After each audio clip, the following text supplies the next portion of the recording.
Let us look at proposition number 35 of book 11 of Euclid's Elements. The proposition says, if there are two equal plane angles and on their vertices there are set up elevated straight lines containing equal angles with the original straight lines respectively.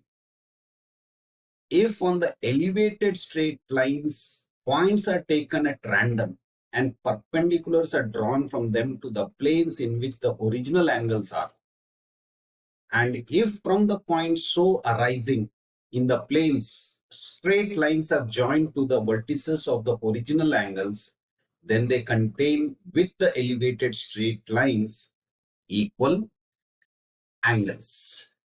So let's see, quite a mouthful of a proposition. So let's understand what the proposition is talking of. So we are given two plane angles. If we take an elevated straight line from the vertex of these two angles and draw a line, these two lines are such that they form equal angles with respect to the other two legs of the angle. So these two angles are equal and these two angles are equal. And further, the proposition says, if we take 2 points at random on these lines and we draw a perpendicular to the plane in which these original two angles are, and we join these points with the vertex, then the angle formed, that is angle GAL, is equal to angle MDN. So that is what the proposition is saying. So first of all, we mark a point on line AG such that we have that segment equal to DM. So here AH is equal to DM. Now from H or through H, we draw a line parallel to GL and we take the intersection of this with AL. Mark it as K. Let's get rid of this line. From K, we draw a perpendicular to these two legs of the plane angle. So we take the perpendicular and take the intersection with the leg. Similarly, we take the perpendicular to the other leg and mark it as C. And let's join these points. So here angle KBA or ABK is right angle. Similarly, ACK is right angle. It doesn't look like it mainly because the figure is tilted. So that's why it looks like that. But it is a right angle. Okay. Now, once we have done that, we do the same thing from N to the two legs. Now we join HC and we join CB. We join MF and FE. Now let's get rid of these long lines. So now let's see how we can prove that angle GAK, or we can say GAL, or we can say HAK or HAL. They are all the same. That is equal to angle MDN. Now let me write the steps what we just looked at. So which means GL is perpendicular to the plane of reference. So HK will also be perpendicular to the plane of reference. Remember, HK is parallel to GL. So if GL is perpendicular to the plane, then HK is also perpendicular to the plane. Now let's take care of the proof part. And what do we have to prove? We have to prove that angle GAL is equal to MDN. HA square is equal to HK square plus KA square. Why? Because it is perpendicular. HK is perpendicular to the plane of reference. That means it is perpendicular to any straight line which meets it and is in the plane of reference. Triangle HAK is a right angled triangle. Now, in triangle ACK, KC square plus CA square, KC square plus CA square is equal to KA square. Why? Because again, remember, KC is perpendicular to AC. That means this angle, angle ACK, is right angle. So again, Pythagoras theorem. Now, since K square is there in the previous statement, we can do the substitution. HA square is equal to HK square plus KC square plus CA square. HC square is equal to HK square plus KC square. Because again, this is a line which is in the plane of reference and meets a line which is perpendicular to the plane of reference. So we have HC square is equal to HK square plus KC square. If we look at HA square, it is equal to HK square plus KC square plus CA square. But HC square is equal to HK square plus KC square.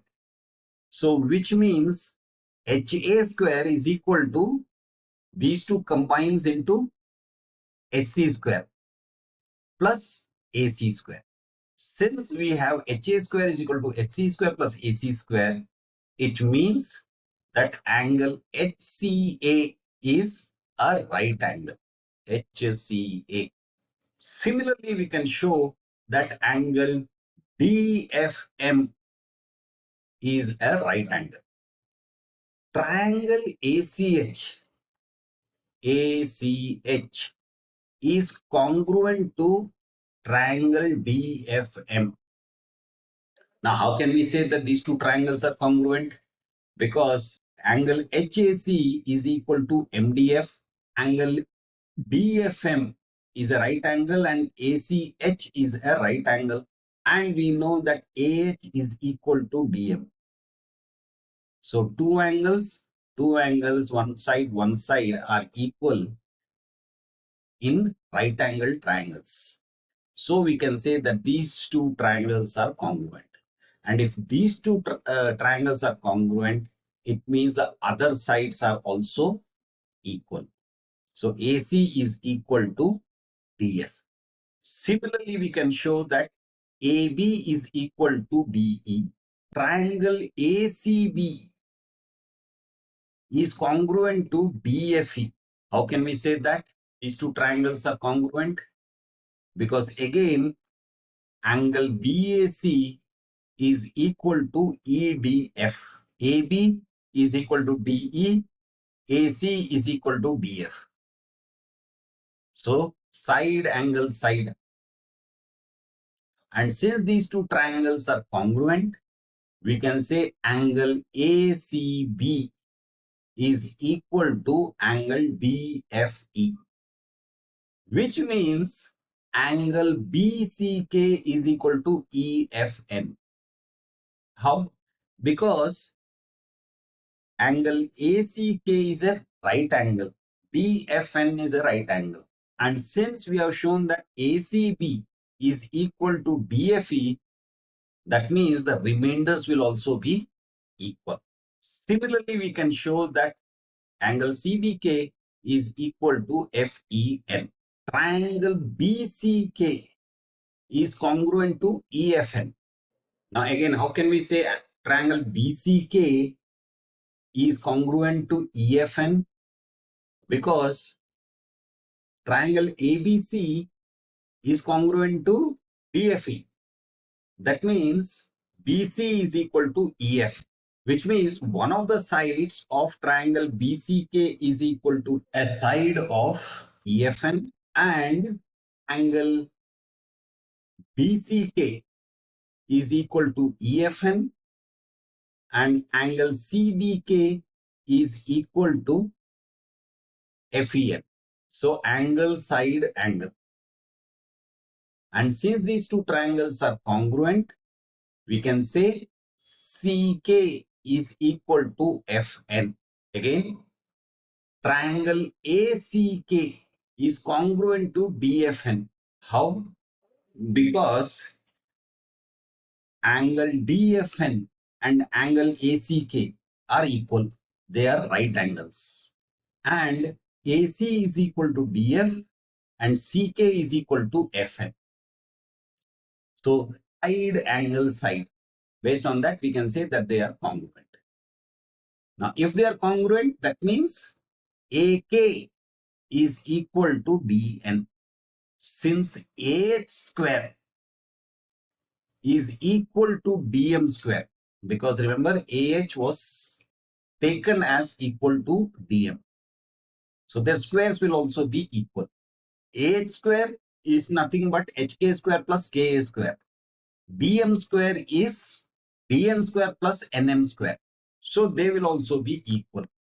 Now, we have already seen that AK is equal to DN. Since AK is equal to DN, AK square also is equal to DN square. Now, in this equality, if AK square is equal to DN square, it means HK square is also equal to NM square, which means HK is equal to NM. HK is equal to NM. So, we have NM is equal to HK. AK is equal to DN. And we started off with AH is equal to DM. So, which means triangle AKH is congruent to DNM, which means angle HAK is equal to angle MDM, which is what we had to prove. So that was proposition number 35 of book 11 of Euclid's Elements. Again, let me remind you, there is a link to a PDF book which describes all these propositions in detail. Please feel free to download it, refer to it, and if you think somebody else can also benefit from it, please do share. That's it for now. Bye.